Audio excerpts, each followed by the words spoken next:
मेथीचे लाडू बनवते. हे तेल तूप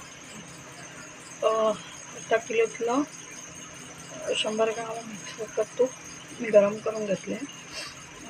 4 मोठे चमचे तूप आहे हे. तर हे हलकंसं गरम करून घेतले, कारण गरम तुपामध्ये जर मेथीची पावडर घातली तर ती जळेल. त्यामुळे ते थोडंसं हलकं गरम करून थंड करून घेतले. आता त्याच्यात मी मेथी ही रात्रभर मुरत ठेवणार आहे. आता मेथीच्या लाडवाची तयारी करते. आता मी 50 ग्राम ड्रिंक कपवून घेतले, 100 ग्राम मखानी, 50 ग्राम ओवा, 50 ग्राम खसखस, 50 ग्राम 100 ग्राम अलची. परत आता हे 200 ग्राम पीठ भाजून घेते. तर त्याच्यामध्ये 2 वाटी सुकं खोबरं, म्हणजे 200 ग्राम सुकं खोबरं आणि 100 ग्राम मेथी, म्हणजे असे टोटल 1 किलोचे लाडू घेतील. आता भाजून घेते आणि त्याच्यामध्ये सुका मेवा घातल्याने 100 ग्राम अक्रोड, 100 ग्राम काजू आणि 100 ग्राम बदाम, त्याच्यामुळे हे टोटल 300 ग्राम सुका मेवा आणि 300 ग्राम सुकं खोबरं. आणि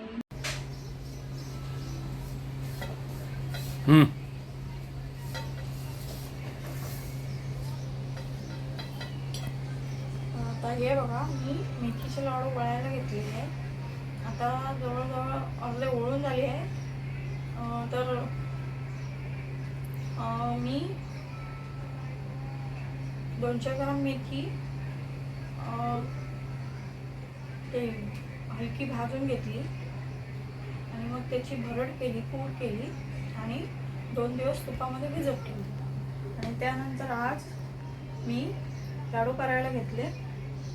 तर मी 100 ग्राम बदाम, 100 ग्राम काजू आणि 200 ग्राम मखाने, 200 ग्राम सुकं खोबरं असं सगळं भाजून घेतलं.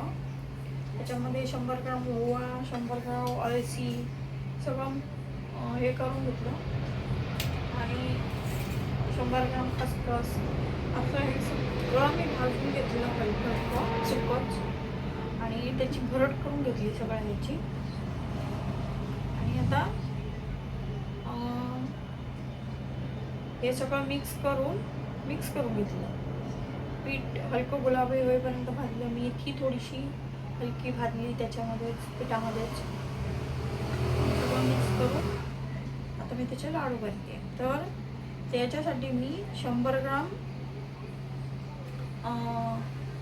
200 ग्राम अर्धा किलो पीठ साखर आणि अर्धा किलो गूळ असं मिळून मी 1 किलोच्या लाडवाला असं 2 मी वापरले. तर तो गूळ, अर्धा किलो गूळ मी वितळून घेतला, कापून बारीक चिरून. आणि पहिली पिठी साखर मिक्स केली, मग गूळ मिक्स केला आणि आता त्याचे लाडू मी वळते.